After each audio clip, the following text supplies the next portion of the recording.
السلام علیکم ورحمت الله وبرکاتہ. امید ده چې ان شاء الله ملګری به ټول خی او د الله نه دعا هم ده چې الله تبارک وتعالى تاسو ټول روغ جوړ خوشاله ساتي.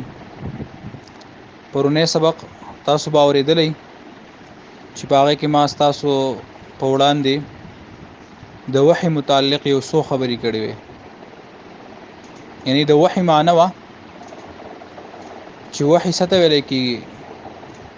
تاسو ته ما عرض کړو چې وحی ویل کېږي په تادی سره یوې خبرې طرف ته اشاره کول، بیا دغه اشاره په आवाज سره هم کېدای شي او دغه اشاره په اندامونو سره ان په لاس په ذریعه سره یا د سترګې په ذریعه سره هم کېدای شي او دغه اشاره د لیکلو په ذریعه سره د تحریر او د نقوش په ذریعه سره هم کېدای شي. دا خو د وحی لغوي معنی وا او په شریعت کې تاسو ته ما ویلو چې وحی ویل کېږي چې د الله پاک کتاب یا د الله د کلام کم چې په انبیاء علیهم الصلاۃ والسلام باندې نازل شوی دی، دغه د نازلېدو چې کومه طریقه و دغه ته وحی ویل کېږي او دا په وحی سره نازل شوی دی. یا د وحی ما تاسو ته درې قسمونه ویلو. یو ته وحی قلبي ویل کېږي، بل وحی کلامی وا او یو وحی ملکی وا چې دا غي وضاحت پرون تاسو په مخ کې شوی. نننی سبق موضوع دا ده چې نبی علیه السلام مبارک تبا وحی په څو طریقو سره کېدا او څنګه به کېدا. د مختلف احادیثونه شپږ طریقې ثابت دي چې په هغه شپږو طریقو باندې با نبی علیه السلام مبارک ته وحی کېدا. پای کې اولنۍ طریقه د وحی داوا چې د ټلې आवाज چې څنګه یې لکه مثال په تور کورونه کې دا ټلې لګېدلې په دغه ټلې باندې چې کله ګوته کې خو شنو مسلسل د ټلې د आवाज نو دغه شان یو आवाज براتلو مسلسل یو आवाज بو چې کله به دغه आवाज شروع شو د نبی علیه السلام مبارک کیفیت به بدل شو. عائشه رضی الله تعالی عنها فرمای چې په سخت یخنۍ کې با د نبی علیه السلام مبارک د تندی مبارک نه خولي روان شوه او د نبی علیه السلام مبارک رنگ به تک زیړ شو او د غاخونه به داسې رپیدل غونډه کې आवाज چې کې داسې आवाज به شروع شو. زید بن ثابت رضی الله تعالی عنہ فرمایي چې یو پیرا زما په دی رون باندې د نبی علیه السلام مبارک سر پروت و. کله چې د وحی دغه کیفیت شروع شو نو په ما باندې دومره بوج راغی چې ما وی د ډیر بوج د وجنه زما د رون مات شو او یا نبی علیه السلام مبارک با په سورلې باندې وو. نو چې کله به د وحی د کیفیت شروع شو نو دا ډیر زور د وجنه باغ سورلې کې ناستا.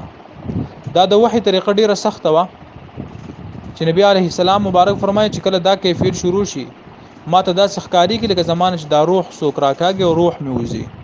نو دغه شان د ټلې आवाज به مسلسل چې کله باغ आवाज ختم شو نو د په ذریعہ سره نبی علیه السلام مبارک ته وحی شي وا بیا باغ وحی نبی علیه السلام مبارک صحابه ته بیان کړه.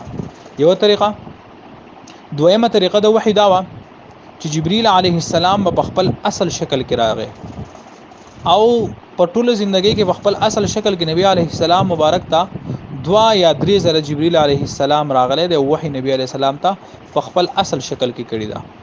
دریمه د وحی طریقه چې جبرئیل علیه السلام با په صحابو کې د یو صحابي په شکل کې راتلو، خو اکثر با په دې صحابو کې یو صحابي دا غنوم دحیه کلبی رضی الله تعالی عنه ده چې د باره کې راځي چې یوسف هذه الامه دته به د دې امت یوسف علیه السلام وی الله پاک ډیر حسین او ډیر خپل پیدا کړو او د ډیر خلا د وجینا او د ډیر خایس د وجینا دا د کلبی رضی الله تعالی عنہ چې بغرزیدو نو په پټ مخ باندې بغرزیدو. نو اکثر با جبرئیل علیه السلام د دې صحابي په شکل کې راتلو او کله کله د نورو صحابو په شکل کې راغله.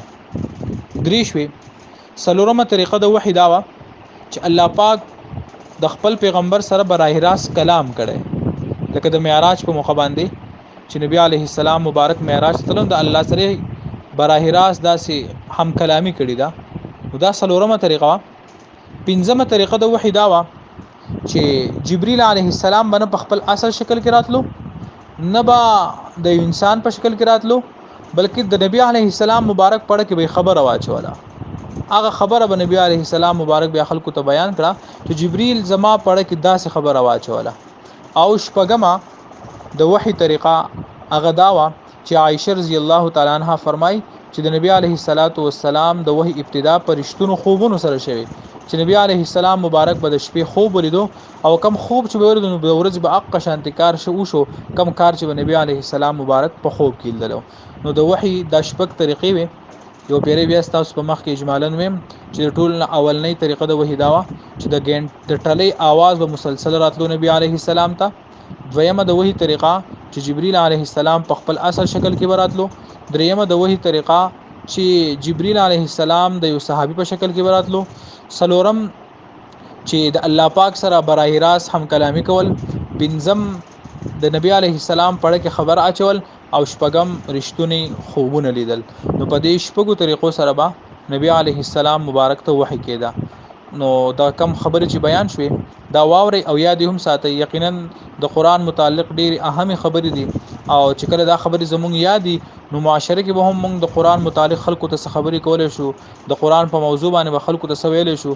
نن الله دې معفو کې موږ یو مسلمانان خو کچا موږ ته وی چیر د قران موږ ته بیان وکي قران کې الله سویل قران څنګه راغله نو دا غینه بالکل موږ نه خبر یو.